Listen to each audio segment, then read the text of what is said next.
дар масъалаи права именно ҳози дар Россия бисёри бад фанду фиреб рафеса баред. Дар гирифтани ин хел праваҳо мо роҳ нишон метем ки бародаро ҳамин чиза бигиран ва соҳиби як кори хуб шаванд. Шояд шиносо дар дига ҷо боша, Россия омодаи кор надорад. Шумо экзаменашонро месупоранд, ами як ҳафта паста правашон тайёр мешаванд. Ба номи Худованди бахшанда ва меҳрубон бародарон ва хоҳарони аҳли ислом, пеш аз ҳама тансиятиву хонаводиро барои шумо таманно мекунем, ҳар ки ҷое бошед сарбуланду хонавобод бошед.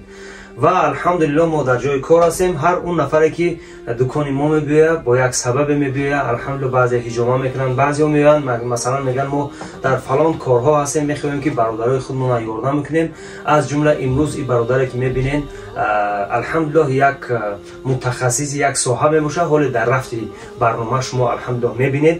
пеш аз ҳама шумо як лайку комментария дариқ надоред, ба хотири лайки ин навор ба гӯши дигар бародарҳо бираса ва комментария дуогӯ бошед ки тамоми аҳли мусалмонҳо, тамоми бародарои тоҷики мо сарбуланд бошанд, муваффақ бошанд, дар зиндагӣ дастболо бошанд. пеш аз ҳама бародарам шуморо хушомадед мегӯям. ассалому алайкум.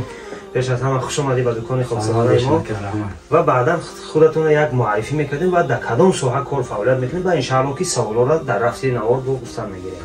Ассалому алайкум ба ҳама бародаро достон. Номи ман Идрис аз ноҳияи Муъминобод мешавам. Толи 3 сол мешавад ки дар соҳаи экскаватор кору фаъолият дорем.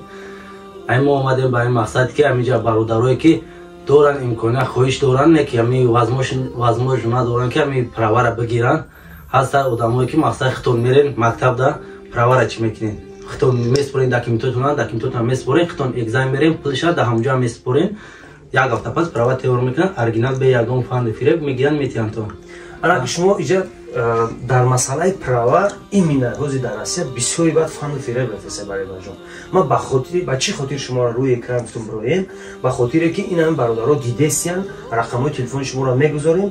Права гуфтан аголе права мегӯем ку ҳамаш АБВ гуфтан масалан ҳамун легковою чӣ мешавад. Як чиз дигар гуфтам онам бародаро фаромӯш накунед ки мо праваи мошина грузовой гуфтан чӣ надорем.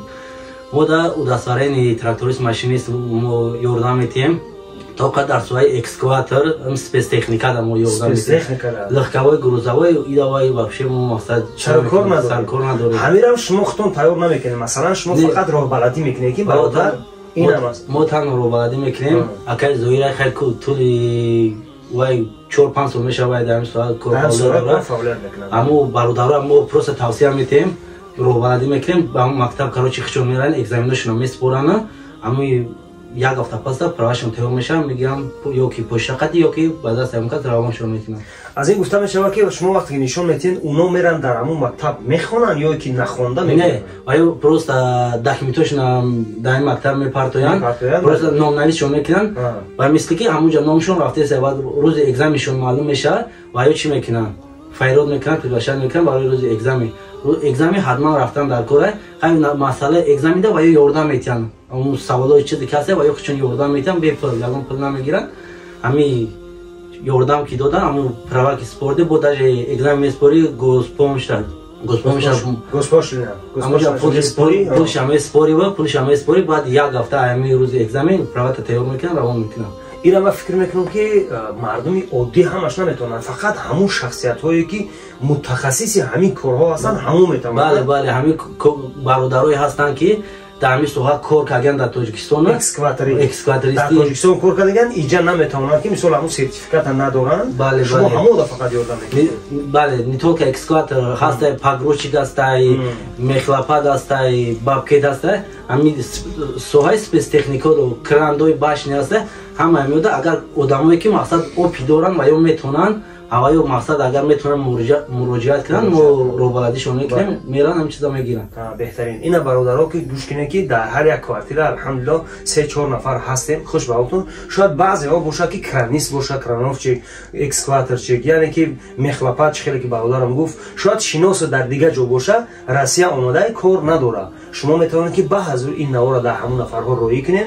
уно чӣ кор кунанд? уно алҳамдулиллоҳ ҳамин рақамҳои бародар дар WhatsApp шуда ё ки номерашда занг бизананд, иноро баладӣ мекунанд, меран дар ҳамун мактаб спецшколаҳое ҳаста ки дар инҷа Россияда Москвада ки меран мехонанд, سرتیفیکاتش میگیرن با همینا شما میتونه که با بعد گرفتن همون سرتیفیکات همون اکای کی گفتیم اکای زویشون میتونه که با واسطه شما مثلا همکاری کرده با جاهای کار بیوان. البته که اگر که مقصد سپیشالیست باشن کار بسیار ما خودمون کار گفته پیشنهاد میکنیم. با بعضی ما هم خیلی واریانتایی هست که اگه پوازموش پس یعنی نه آدمایی که هستن که وایا بسیار ژلانی دارن در همین چیزا مقصد نمیتونن همه ما میتونیم که خیلی پوازموش نستی چیشون کنیم یا چون بتیم و او اکسکاتش را برویم به پول به یگون چی؟ به یگون چی شما؟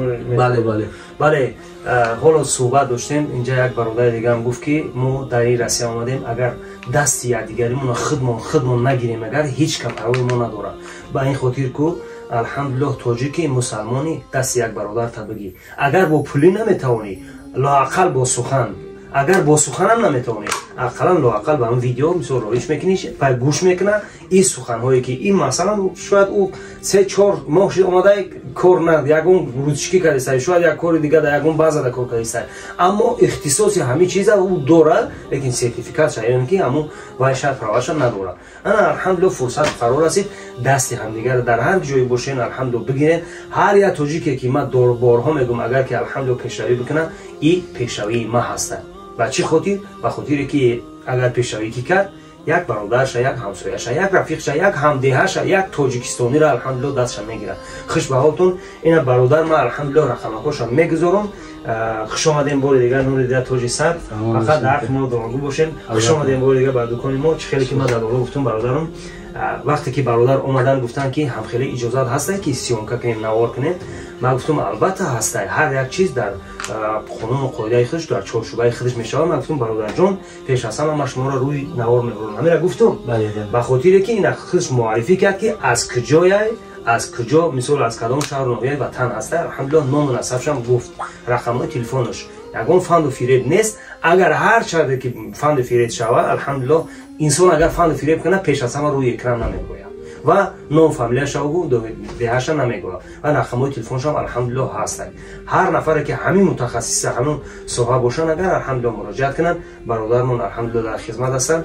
و چی در آخر ما گفتنی هستیم که یا لایک و یا کامنتر درم زیر کامنتر دعاگو باشین که همین برادر ما موفق باشد از زندگی و در حق جان ما هم در حق پدر و مادر ما هم یک دعاگو باشین. ما هم دعا میکنیم که پدر و مادر هر یکی ما شما را غیر خیر رحمت اگر گذشته باشن غیر خیر رحمت شویسای جنتشون میکنه. اگر حاضر باشن تا او یکی جان در تن دارن از کلمه شهادت و طیبه زبانشون کنده نکنن.